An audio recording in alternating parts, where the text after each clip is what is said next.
হিন্দু পর্যটকদের হত্যা, ঘরেই বিদ্রোহের মুখে পাক সেনাপ্রধান। কাশ্মীরে গণহত্যা, ভারতের হুঙ্কারের মধ্যে ঘরেই বিপর্যস্ত পাকিস্তান। যুদ্ধের দিকে দেশকে এগিয়ে নিয়ে যাবার অভিযোগের প্রশ্নের মুখে খোদ পাক সেনাপ্রধান।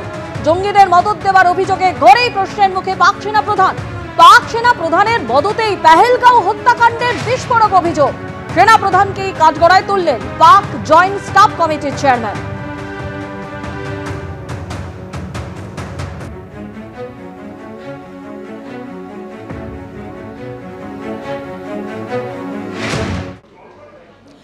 কিভাবে পাকিস্তানকে জবাব দেওয়া হবে তা নিয়ে প্রধানমন্ত্রী এবং প্রতিরক্ষা মন্ত্রীর বৈঠক। 7 লোক কল্যাণ মার্গে প্রধানমন্ত্রীকে ব্রিফিং এর পরেই রাজনাথ সিং তিনি পৌঁছে গিয়েছেন প্রধানমন্ত্রীর কাছে। কিভাবে পাকিস্তানকে জবাব দেওয়া হবে তাই নিয়ে পরবর্তী পদক্ষেপ ঠিক করতে প্রধানমন্ত্রী এবং প্রতিরক্ষা মন্ত্রীর মধ্যে এই বৈঠকের কথা জানা যাচ্ছে। 7 লোক কল্যাণ মার্গে পরিস্থিতি ব্রিফ করলেন প্রধানমন্ত্রীকে। সিডিএস অনিল চৌহানের ব্রিফিং এর পরেই প্রধানমন্ত্রীর কাছে গেলেন প্রতিরক্ষা মন্ত্রী রাজনাথ সিং।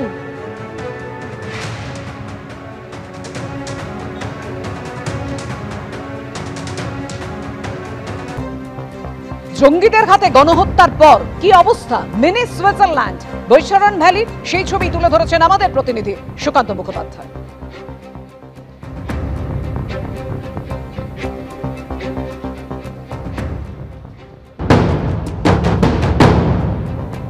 আমরা ঠিক যে পয়েন্টে এই মুহূর্তে দাঁড়িয়ে রয়েছি পেহেলগাম শহর থেকে একটু উপরের দিকে, যেটাকে বলা হয় সিএম হাট, অর্থাৎ চিফ মিনিস্টারের হাট রয়েছে যে এলাকাতে, সেই জায়গাটার এই মুহূর্তে নাম কিন্তু সিএম হাট। ঠিক এখান থেকে আরও একটি পয়েন্ট রয়েছে যেখান থেকে বাইসারণ ভ্যালির দিকে যাওয়া যায়।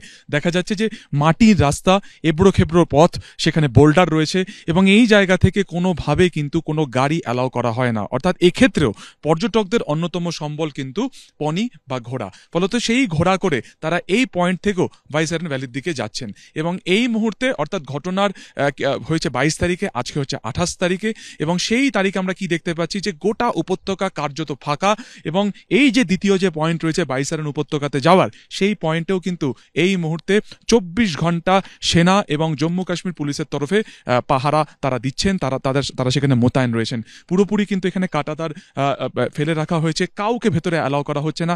একমাত্র ভেতরে জঙ্গলের ভেতরে যাদের ঘরবাড়ি রয়েছে তাদেরও পরিচয়পত্র দেখানোর পরই তাদেরকে কিন্তু ভেতরের দিকে ছাড়া হচ্ছে। স্যার, यहाँ से आगे नहीं हम लोग जा सकते, आगे कुछ नहीं जा सकते।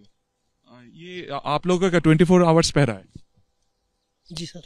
গোটা যেটা জঙ্গল যে এরিয়া রয়েছে, পাইন ফরেস্ট এখানে রয়েছে, এরকম পাইন ফরেস্ট কিন্তু সোজা চলে যাচ্ছে ভ্যালির দিকে। ঠিক এই পাইন ফরেস্ট বা জঙ্গলকে সাহায্য করে যারা জঙ্গি হামলা, যারা এই হামলা করেছিলেন সেই আততায়ীরা বা সেই হামলাকারীরা কিন্তু এই জঙ্গল থেকে তারা সরাসরি চলে গিয়েছিলেন বাইসারণ ভ্যালির দিকে এবং সেইখানে তারা ধীর স্থিরভাবে পর্যটকদের দিকে এগিয়ে যান, তাদের নাম পরিচয় ধর্ম জানেন এবং তারপরেই তাদেরকে কিন্তু হত্যা করা হয়। শুধুমাত্র হত্যা করা নয়, তারপরে কাঁধের মধ্যে সেই আগ্নেয়াস্ত্র রেখে তারা কিন্তু সেই জঙ্গলে ধীরে সুস্থে মিলিয়ে যান। তার কারণ সেনা ছাউনি এই ঘটনাস্থল থেকে অনেকটাই দূরে। যদিও ঘটনার পর থেকে দেখা যাচ্ছে যে বিভিন্ন জায়গাতে কিন্তু সেনার যে তৎপরতা তা বাড়ানো রয়েছে, জম্মু কাশ্মীর পুলিশের তরফে তাদের যে ফোর্স মোতায়েন তাও কিন্তু বাড়ানো হয়েছে।